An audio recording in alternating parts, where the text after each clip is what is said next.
ఆనంద్ గారు, మీరు దేనికి పోటీ చేస్తున్నారు? ఎందుకు, ఏం చేయాలని అంశంతో మీరు సింహపు గుర్తుకి ఓటు ప్రజలకు ఏం చేద్దామని చెప్పి ఇచ్చేశారు, నామినేషన్ వేశారు. దాన్ని కొంచెం మా అందరికీ తెలియట్లేదు. మీరు ప్రజలకి అర్థమయ్యేటట్టు మీరు కొద్దిగా సమాచారాన్ని అందిస్తే వింటాం మేము. Thank you.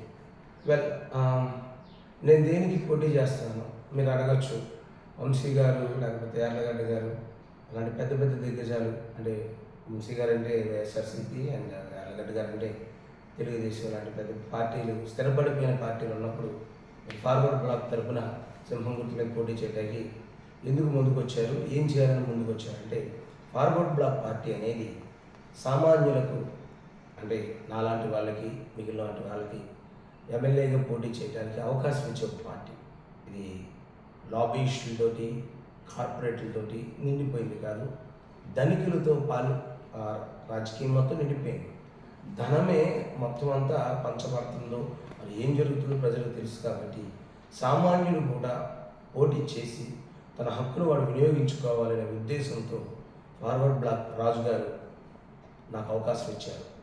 ఈ పార్టీ 1939 నేతాజీ సుభాష్ చంద్ర గారి ద్వారా స్థాపింపబడింది. ఆయన ఆశయాలు సర్వము అందరూ ఒకటి, కుల మత విభేదాలు లేకుండా మానవ వికాసం కోసమే, భారతదేశపు వికాసం కోసమే స్థాపింపబడిన పార్టీ.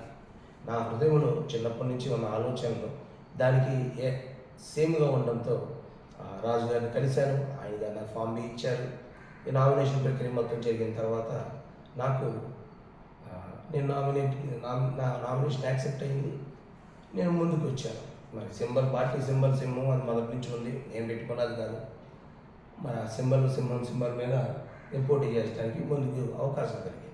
నేను ఎందుకు వచ్చాను రాజకీయాల్లోకి, మరి నువ్వేం చేస్తావు, అసలు నువ్వెవరు, నీ కెపాసిటీ ఏంటి అంటే, నేను గూగుల్ సర్టిఫైడ్ ప్రాజెక్ట్ మేనేజర్. 240 గంటలు ప్రాజెక్ట్ మేనేజ్మెంట్ ఎలా చేయాలి అంటే, ప్రాజెక్టులు ఎలా తేవాలి, ప్రజలకు పనులు ఎలా కల్పించాలి, వాళ్ళకి జీతాలు ఎలా ఇవ్వాలి, వాళ్ళ బాగోగులు ఎలా చూడాలి, వాళ్ళ పనులు మార్పులు ఎలా చూడాలి, వాళ్ళ ఇబ్బందులు ఇలా 240 గంటలు ట్రైనింగ్ తీసుకుని గూగుల్తో సర్టిఫికేషన్ తీసుకున్నాను.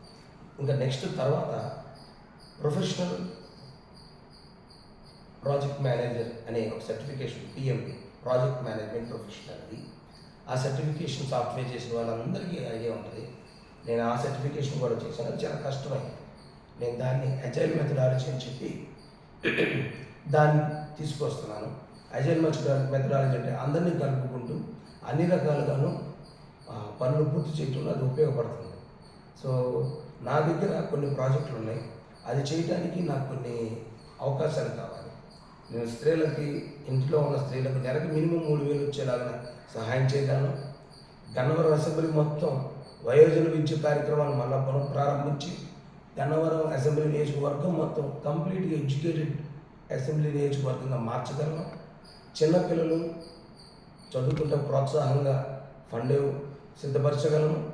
అలాగే కాలేజ్ డ్రాప్అవుట్స్, స్కూల్ డ్రాప్అవుట్స్, ఇదివరకు నేను రెడ్డిస్ ఫౌండేషన్లో పనిచేసినప్పుడు వాళ్ళు మానేసిన పిల్లల్ని తిరిగి మళ్ళీ బళ్ళకి పంపించి, కాలేజీకి పంపించి, వాళ్ళ ఉద్యోగాలు ఇప్పించి వాళ్ళ జీవితాన్ని సరిచేయగలం, చేశాను కూడా. అలాగే నేను ఒక ఎన్జిఓని కింద 40 సంవత్సరాలు మేము పనిచేసాం. చిన్నపిల్లల్ని తీసుకుని వాళ్ళ చదువు చెప్పించి, వాళ్ళ పెద్దవాళ్ళని చేసి, వాళ్ళకి ఉద్యోగాలు ఇప్పించి వాళ్ళ జీవితాన్ని సరిచేసాం. నేను రావులపల్లిలో ఉంటాను, స్టేషన్ వెనకాల. మీరు ఎవరైనా అడిగినా వచ్చినా మీకు తెలుస్తుంది. ఇవన్నీ మేము ప్రజలను బాగు చేయడానికి ఎంతో కష్టపడుతున్నాం. కానీ ఈ రాజకీయంలో ఇటువంటి అంశాలు లేకుండా కేవలం ఒక ఓటు వేసుకునే టైం, ఎలక్షన్ టైంలో వచ్చి ఓటు అడిగిన తర్వాత ఇంటింటికి వచ్చి కనబడతారు. తర్వాత ఇక మనం వాళ్ళ ఇంటి చుట్టూ తిరగాలి ఒక విధానం ఉంది. నేను ఆ విధానాన్ని వ్యతిరేకంగా చేయబోతున్నాను. ఇంటింటికి ఎలా తిరిగానో గెలిచిన తర్వాత కూడా ఊరూరు తిరిగి ప్రతి ఊరిలో ఉంటూ ఆ ఊరిలో సమస్యలన్నీ పూర్తిగా తెలుసుకుని క్షుణ్ణంగా పరిశీలించి ఆ ఊరిలో మేధావులను సేకరించి మేధావులకు సలహా ప్రకారం నిర్ణయాలన్నీ కూడా ఈ విలేకరులు సమావేశంలో ట్రాన్స్పరెంట్గా, అంటే పారదర్శకంగా అందరికీ అర్థమయ్యేలాగా, ఏ ధనం ఖర్చు అయినా, ఏ నిర్ణయం తీసుకున్నా ప్రజలు ఎలా అయితే ఓట్లేసి గెలిపించారో అలా ఓటింగ్ సిస్టమ్ పెట్టి ప్రతి డిసిషన్ని ప్రజల ద్వారా తీసుకుని అజైల్ మెథడాలజీ నేను ఇంప్లిమెంట్ చేయడానికి నేను ముందుకు వచ్చాను. ఇది చాలా కష్టమైన పని. నేను చేయడానికి 10 అంశాలతో ఉన్నాను. నేను నెక్స్ట్ వీడియోలో చెప్తాను. ఎందుకంటే ఈ వీడియో పెద్దదైపోతే మరలా జనాలు ఎవరు చూడరు కాబట్టి ఇక్కడితో నేను నా ఎక్స్ప్లెనేషన్ ఆపుకుంటాను. Thank you.